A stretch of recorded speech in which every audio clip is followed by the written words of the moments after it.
All right, now listen. Let me just yell about this for a minute. I can't win.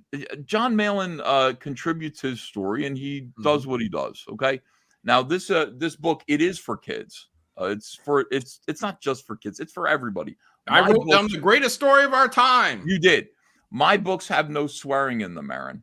Okay, this is good. Excellent. I'm glad to hear that, Ethan. You have my seal of approval. Yeah, there's no swear. The worst thing that's ever been in a Cyberfrog book is Cyberfrog says the Vespa sound pissed off. And I felt weird writing that, but I was like, okay, I don't want to have bad language in the books because I want parents to be able to give. We're fighting a culture war. We're making books that could be for Christians too. Wait, hang on. I like it. Wait, hang on. You want to give parents? You're concerned about parents giving Cyberfrog to kids, but there's people exploding with honey in the book. Yeah. Okay, I got you. Because my framework is Raiders of the Lost Ark. Okay. So it's kind of like when it comes to violence, I saw Raiders of the Lost Ark when I was 8. I thought it was great. The violence and the gore was explicit, but it was still kind of fun and cartoony, and it was okay. Those are my standards. Those are the margins that I've created for myself when it comes to being a publisher. We're trying to change the culture, and therefore we have to try to get to the kids if we can. We're going to get to the kids through the parents, most likely, because quite right, people who are backing these books and buying these books are adults. They're expensive, but hopefully maybe they work their way around to kids, or I'm going to republish this material in a place where kids can get it as well. So with all that in mind, I don't make a big deal out of it. I'm not like, no swearing, but it's subtle. It's not in my books. There's no sex in my comics. There's no dirty language in my comics. There's dirty language here on this stream. There's trying to draw a sex on scene. the stream. We're only human. The books, right? So John turns into his story. It's great, but I got to put black bars over some of the words. It's got the N word in it. Soft A, but it does. I can't publish it like that in this particular book, and I'm sure everyone understands, and nobody's arguing with me on the in the chat right now. But having said that, and John was agreeable to that. John was like, "Yeah, I get it." The chat wants the uncut version too. And what happened was everybody said, can you please offer us a chance to buy the Malin Cut? Yes. Okay, here it is. Finally, after some consideration, after my father advised me no, by the way. Warned you. Said, don't do it. I said, I got to listen to the fans. I'm a hot dog vendor. The fans are asking for this. I got to listen to them. They're the customers. I will provide a way that they can get the book uncut. So we've got something called the Malin Cut. It's a whole comic book that you can get. Whole separate comic book that you can get if you would like to. You don't have to. And the great thing about it is that I am limiting it. Here's the wonderful thing. It's print to order. So when I close down this campaign and I send this book to print, if it sold 1,000 copies, I'm printing 1,050 copies. That's it. Just enough. And that's all. So if you ordered it, it's a rarity. It is going to be a rarity, limited edition, legitimate limited edition. It's not going to be available on my eBay store. I'm going to make it special so that it actually will retain its value and increase in value just based on its rarity. Now, even that's not good enough. Now it's right.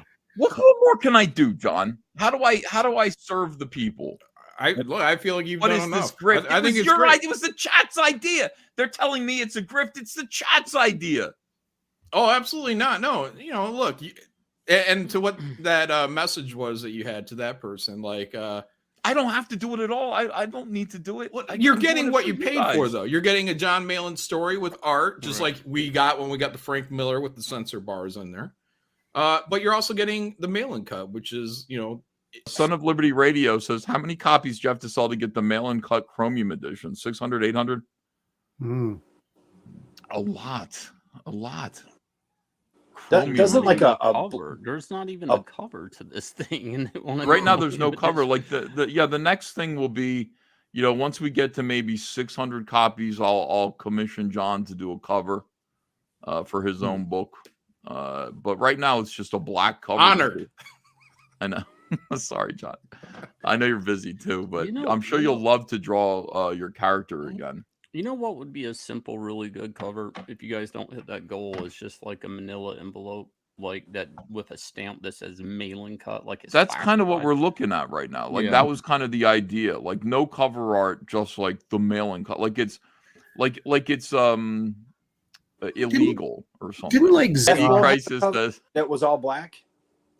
Yeah, like that's what I was gonna do. I was just gonna make it look like it was kind of like illegal. You're not supposed to see this, like that kind of a thing. It would have been kind of cool.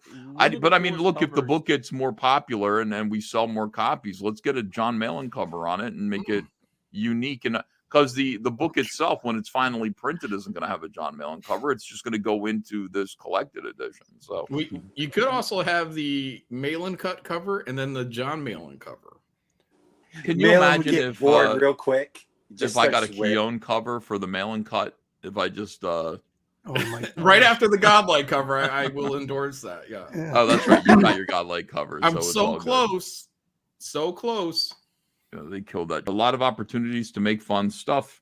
And the chat's got to know. This was their idea. I wouldn't do this. If you want me to not do it, I won't do it. But it sounded like they're saying this was and somebody's like, you're going to win a Grifty for this. And that'd be nice. I'd like another Grifty, but that's an award for the best Grift. No, this is the way. This is the way. You think it's right? I'm not doing anything weird. No. I just listen to the chat. All right, ladies and gentlemen, and that's me reeing again. If you haven't backed this campaign yet, do.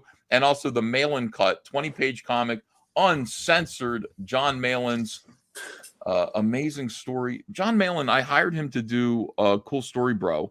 Is that a werewolf story? He said it is. Okay, let me pitch it to you real quick. John Malin decided he wanted to do Menace to Society meets The Howling. An urban, just a dark. Under the framework of Little Red Riding Hood, right? Yeah. Correct. Yeah. The lead character is Black Riding Hood. He wears a black hoodie.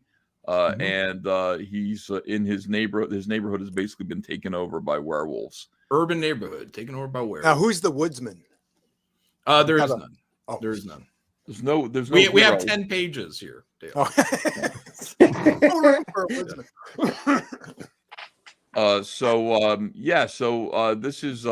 This is fantastic. Now it has some spicy language in it. The original the version that's going to be in Cool Story Bro will be censored with black bars over some of the naughty words.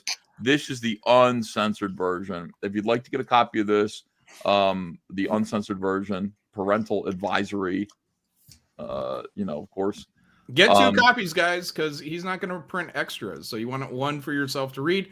Another is a collector copy. Right. Yeah, that's the plan. I'm going to print to order this. I'm not going to, ordinarily I would double the print run from what I actually sold. But this is just going to be print to order so that people who back it, people who have it, there aren't any more. You're the guys who are in control. If you want to sell it on the secondary market after this, that's up to you. But thanks very much.